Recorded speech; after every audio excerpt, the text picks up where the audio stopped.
I-285 is almost over. What this means for your commute. And USPS has released an audit amid the ongoing postal problems and delays with the distribution center in Palmetto. How officials are getting ready for those absentee ballots for the November election. Hello and welcome to 11Alive Midday. I'm Aisha Howard. We are still tracking Tropical Storm Debby as it makes its way up the coast. Meteorologist Chessie McNeil has a look at Debby and how it's looking right now. Chessie, still holding together. Yeah, barely. A tropical storm. It's now over land, so we are anticipating it weakening as it continues to push further off to the north. It's over into central parts of South Carolina, into Columbia. Not a lot of heavy rain there. Most of that heavy rain is on the north side, now on the back side of the system, and also that Orange Shore flow. That's mainly affecting North Carolina as we speak. But now packing winds up to about 40 miles per hour. 30 miles per hour starts a tropical storm. So if it drops below that, of course, it'll become a depression, which we're expecting that to take place. And also picking up a little forward speed, now moving to the north at about 10 miles per hour. It was moving in those single digits. So you had 5 mile per hour movement. And now it's starting to lift a little bit faster off to the north. You'll also notice how this rain shield is starting to bend back our way a little bit there. Here's the Georgia, South Carolina border there, and some of that rain getting a little bit closer. I don't think we'll see a whole lot of rain here, at least not today. A few isolated showers, certainly possible, but I do think a few more clouds will work in. Right now, we have the sunshine out there looking pretty good. Mostly sunny skies on the outside, and the temperatures will respond to that sun. We started out very muggy this morning. It's, we'll say warm out there right now. Temperatures well into the 80s, 87 degrees over toward Athens, 88 in Duluth, 87 in Atlanta, 85 degrees down toward Peachtree City, 87 degrees in LaGrange. Your cool spot would be Blairsville at 80, 81 up toward Clayton at the current hour. We're going to watch those temperatures rise into the 90s for this afternoon. I'm thinking right around 93 degrees for an afternoon high. It is humid, okay? So when you factor that in, it's going to feel closer to the mid to upper 90s out there this afternoon. So it is going to be another hot and humid day for us. We'll drop back down to 88 degrees by 7 o'clock tonight. Again, a 20% chance or less for an isolated shower. And I don't think that happens until after 2 or 3 o'clock this afternoon. Only 1 or 2 of us will probably see that. For the most part, it is going to be on the dry side. Drier air will be working into our forecast area as the storm continues to lift to the north. Will it last all the way through the weekend? I'll let you know in the 7-day outlook in just a few. Aisha, back to you. All right, Chessie, thank you. A new mental health crisis center just opened in Fulton County to immediately help those experiencing a mental health crisis. Ariana Manish joining us live from that ribbon cutting ceremony. Ariana, leaders say this facility will definitely save lives. That's right, Aisha. This is a first of its kind facility to open here in Fulton County. Now it stands to address the needs of those experiencing a mental health crisis around the clock. Take a look at this video. 11Alive, we got a chance to tour the facility before today's ribbon cutting ceremony. The center, it houses 24 beds and has 16 observation care center rooms. It will provide behavioral health crisis services 24 hours a day, 7 days a week for whoever is experiencing a mental health crisis. Over 100 employees, including nurses and security, have been hired to staff this facility. The center is located off of Metropolitan Parkway and will be the only facility in this area equipped to handle mental health needs ranging from drug overdoses to suicide prevention. It's the latest addition to Georgia's network of crisis services. Now, Fulton County Commissioner Chairman Rob Pitts, he was here speaking at the ribbon cutting ceremony, and he says that opening this facility is part of a long-term strategy to fill the gap and remove any barriers to access mental health care, especially emphasizing the fact that this is 1.5 miles away from Wellstar Medical Center, which closed back in 2013. He says that really opened up a larger gap and really added a barrier for those who really needed facilities like this. Now, the facility just opened. We had the ribbon cutting ceremony that just wrapped up within the last 20 minutes. Now officials with state and local, as well as an advisor with the White House, are here. They just got a chance to see the facility for themselves. Now, Chairman Pitt says this is the first of 3 facilities that the county is really looking to open. They tell us that this project was funded by a $15 million county investment from federal dollars made possible by the American Rescue Plan, which was passed by President Biden when he first got into the White House, as well as $9 million investment provided by the state. Reporting live from Fulton County, I'm Ariana Manish for 11Alive. Back to you. A massive construction project is now in the final phase. For years, you've seen these crews out there working along Georgia 400 near Hammond Drive. 11Alive's Jerry Carnes has more on the $80 million project scheduled to end in November. A tower of concrete, new ramps, new bridges, new lanes. After 7 years of constant change, drivers can now get used to a new design as they travel through the massive interchange of I-285 and Georgia 400. Here we go, Mundo. Ed Willis knows his way around Groovy's New York Deli. It's his drive to work that has brought so much uncertainty. He finds it hard to believe that it's ending. Several times my coworkers and I have missed the exit due to a new exit opening or an exit closed. I'm sure that they'll change it up in another 5 years. 1.4 million drivers travel through the area each week, an 18% increase over the past decade, according to data collected by GDOT. Efforts to accommodate the growth began in 2017. The main work has been completed. All lanes are in their final configuration. All ramps are in their final configuration. So if you have had a time over the past couple of years figuring out where your exit is, it's where it is now, and that's where it's going to stay. You could still find flashing lights in your path if you travel in the dark. Crews have until November to complete the final touches. Small lane closures that may happen, we try to do those overnight, but small lane closures that may happen in the corridor for barrier wall work, things like that. It took 7 years to create and wrap this $80 million creation. All that's left is to tie the bow. I'll be thankful, but I'll believe it when I see it. A project with so many disruptions and changes over the past 7 years. Some are in disbelief. Jerry Carnes, 11Alive News. It's still early in the planning stages, but GDOT is planning to add express toll lanes to the area. However, drivers won't expect to see that work begin anytime soon. This story is making headlines across Metro Atlanta. 2 businesses evicted in one day. The businesses are not connected. They are in 2 separate counties, different jurisdictions. This is video from an evicted beauty mart in the Terra Crossing Shopping Center on Upper Riverdale Road in Clayton County. Hundreds of people showed up Wednesday afternoon to try to take home merchandise. We're told the beauty supply store was evicted over owing $15,000 in back rent. Law enforcement had to tape off the area, blocking people from taking anything.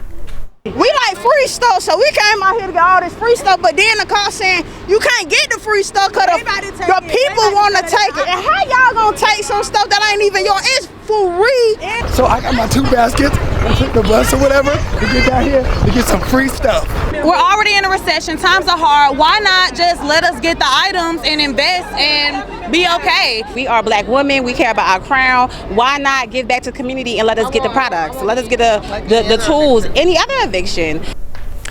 There was a similar scene outside the Red Martini restaurant and lounge in Buckhead. We saw people take furniture, refrigerators, and bottles of alcohol left outside.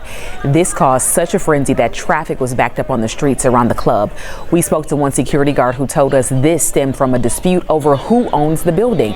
We are still working to confirm why the club was forced to leave the building this way.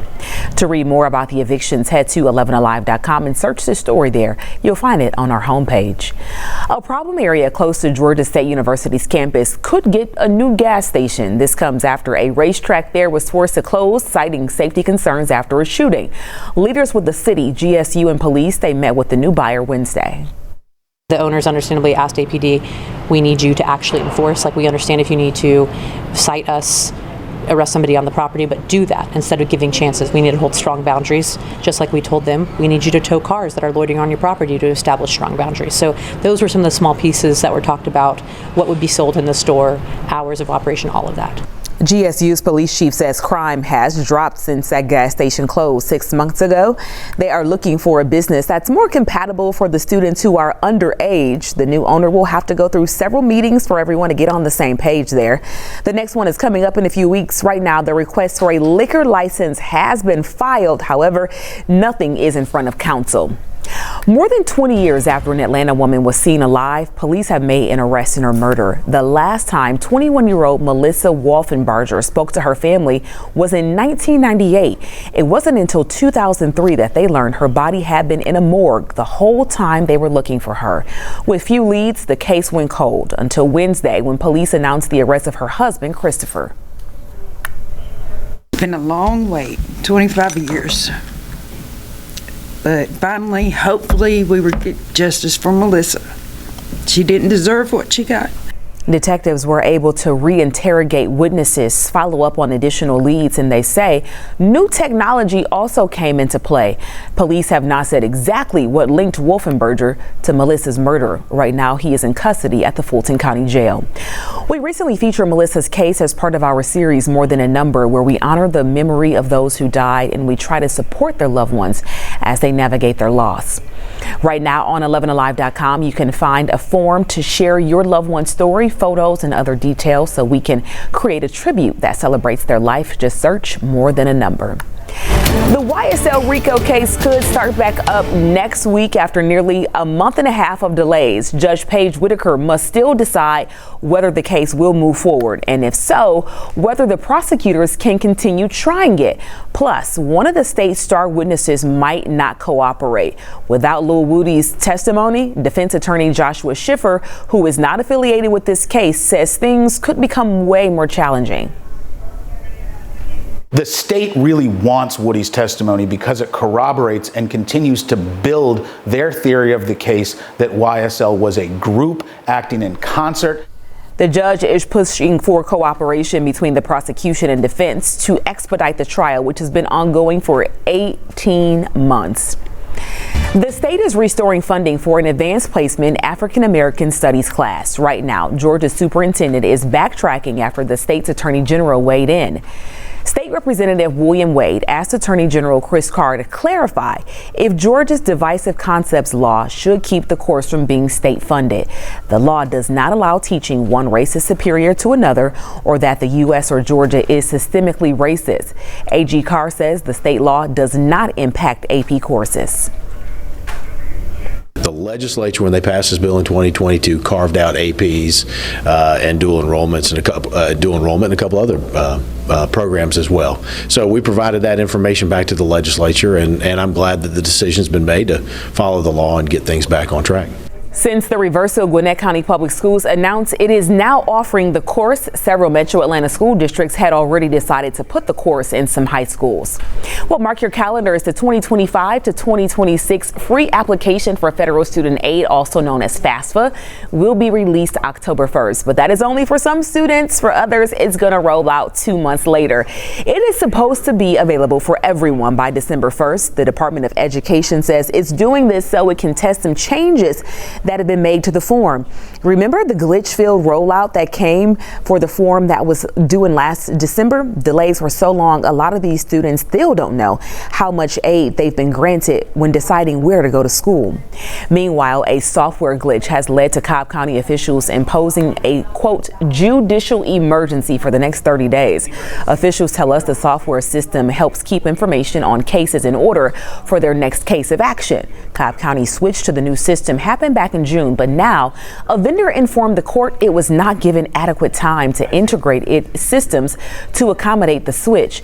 As a result, judges, attorneys, and other county court staff, they cannot view important court documents filed before and after the system conversion. The emergency order grants relief and suspends deadlines. The order will run through the first week of September.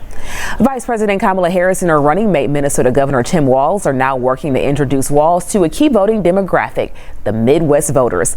The Democratic ticket even had a run-in with the GOP vice presidential nominee, J.D. Vance.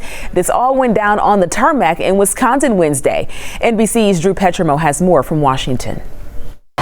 With the stage finally set, the candidates are beginning a 3-month sprint to Election Day. Dueling rallies in key battleground states. Vice President Harris and Republican VP nominee J.D. Vance trading barbs in Michigan. We've got to throw Kamala Harris out of office, not give her a promotion. Donald Trump intends to take our nation backward. Just look at his Project 2025 agenda. Project 2025. And Wisconsin. Donald Trump has openly vowed if reelected, he will be a dictator on day one. What does Kamala Harris's selection of Tim Walz say about her? Well, I think it says, one, she's leaning into the defund the police radicalism of the last few years. Former President Trump not on the campaign trail, but speaking to voters via the airwaves about Tim Walz. You know, nobody knew how radical left she was, but He's a smarter version of her, if you want to know the truth. Vance also taking aim at Governor Walz's 24 years of military service, claiming Walz abandoned his unit just before it deployed to Iraq. When Tim Walz was asked by his country to go to Iraq, you know what he did? He dropped out of the Army and allowed his unit to go without him. At 17, I joined the Army National Guard.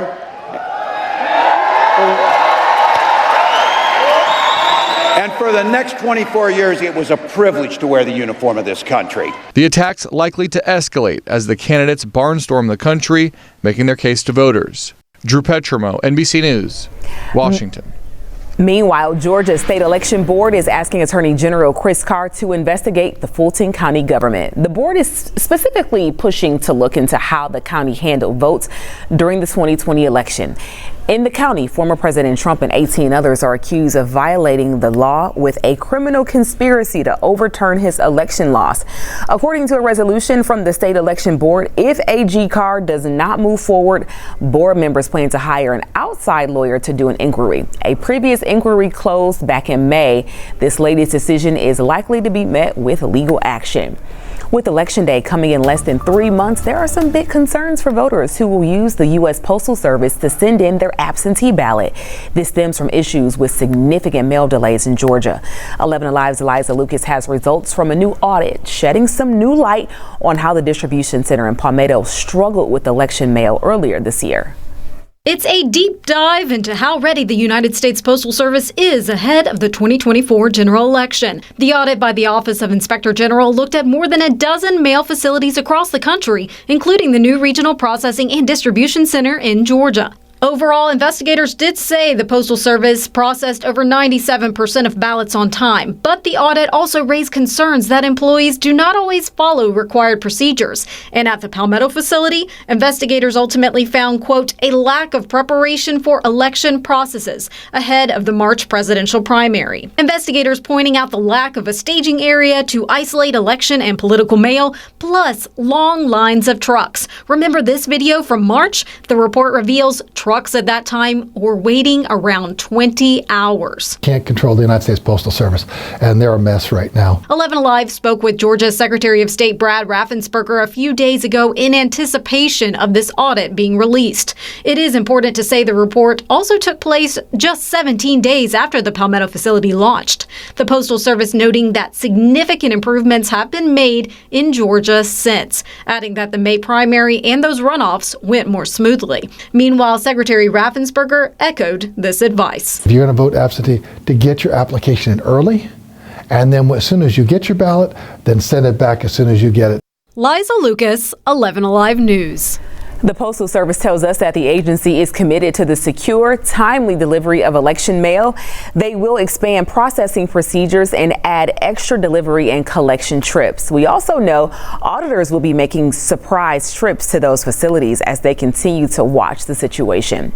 We followed USPS mail delays since the start of the year. You can head to 11alive.com for all of our coverage. Just type postal problems in the search bar.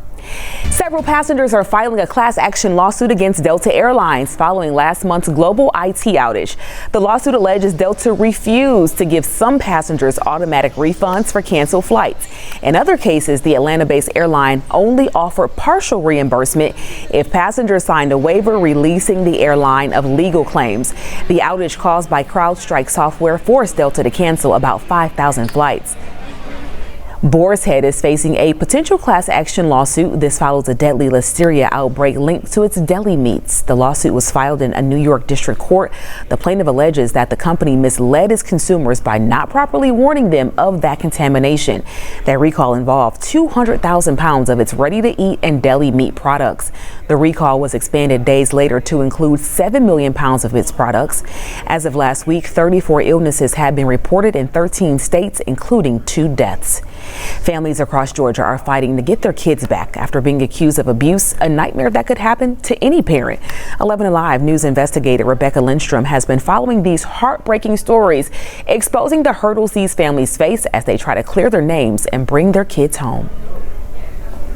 The last thing I can actually remember is looking up at the staircase. My sister was there with my babies. At that point, I just lost touch with reality because I didn't know, I couldn't function.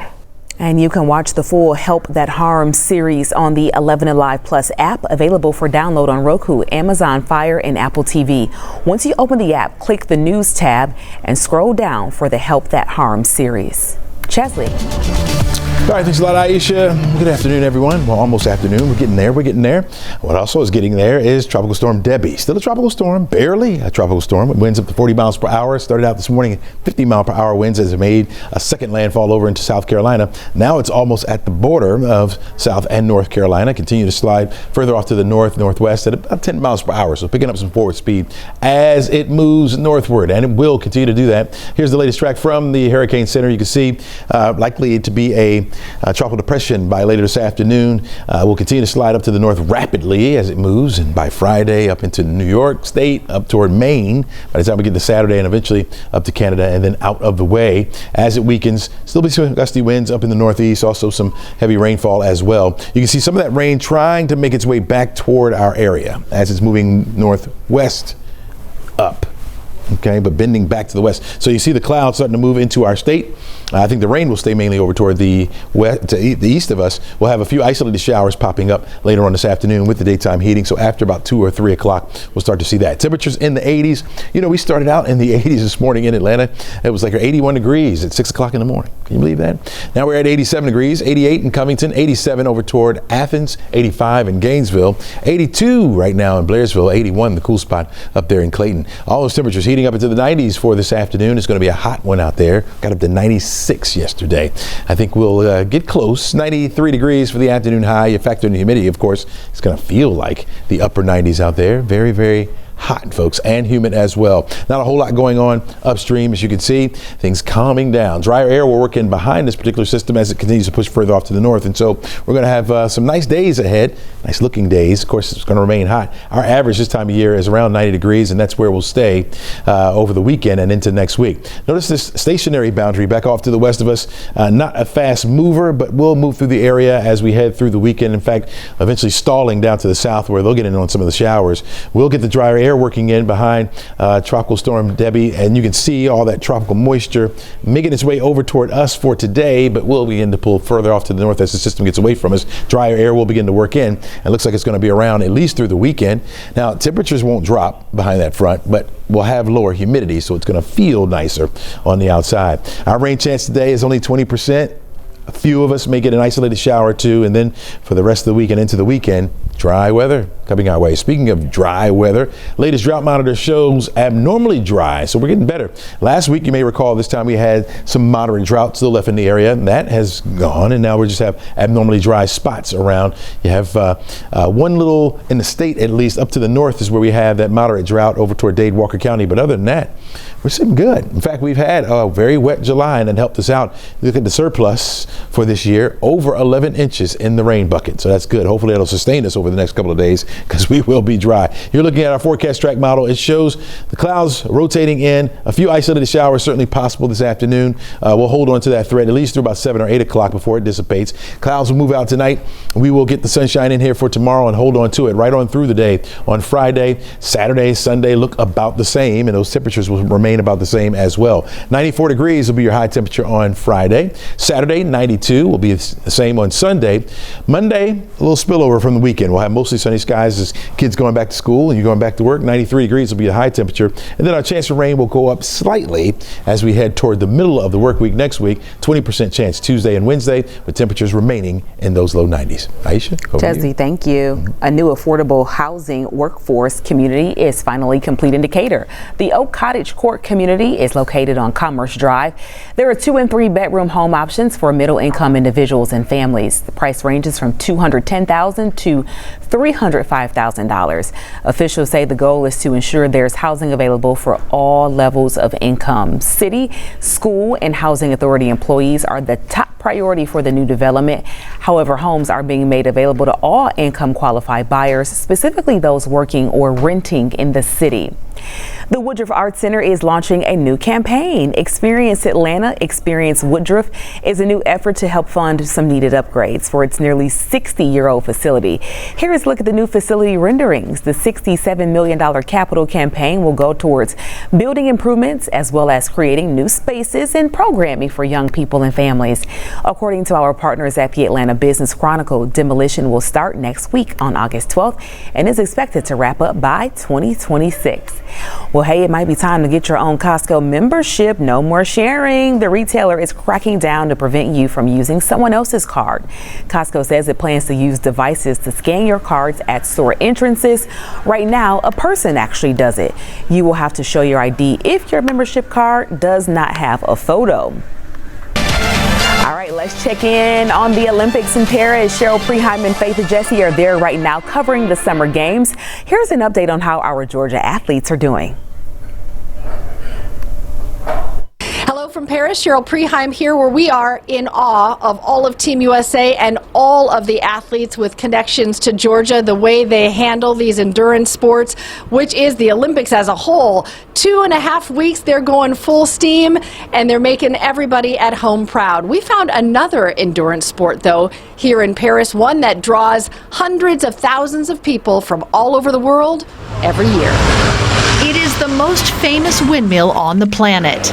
Moulin Rouge, it means red windmill. The red is our color, of course. Moulin Rouge, where Fanny Rabase has worked for more than 30 years. So much history, because I don't know if you know, but the Moulin Rouge was created in 1889, the same year than the Eiffel Tower. There are 60 performers in this world-famous cabaret. Dancers here are endurance athletes, training like the Olympians. We are just breaking down.